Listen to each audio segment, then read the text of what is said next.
Yusek, sinabi ni VP Sara sa isang interview over the weekend na kalat yung governance ng kasalukuyang administrasyon. Ito po yung bahagi ng kanyang sinabi.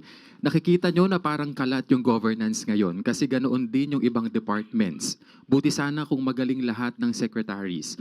Walang utos, walang nag-uutos sa'yo na presidente at walang nagbabantay sa'yo na presidente. So yun ang na-disappoint ako. Akala ko mabilis, tuloy-tuloy ang trabaho. Tapos sasabihin mo sa tao, ito nagawa natin, ito gagawin natin sunod. Wala. Walang ganoon na nangyari. Ano po ang reaksyon dito ng palasyo? Let us look who's talking.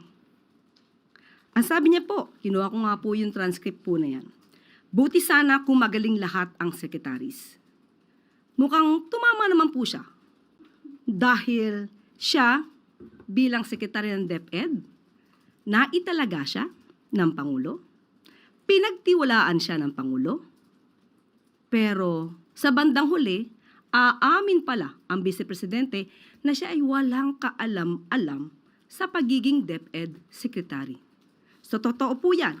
Hindi po lahat ng sekretary na naiya talaga dahil sa tiwala ng Pangulo, sa paniniwala sa kanila, hindi pala talaga magaling.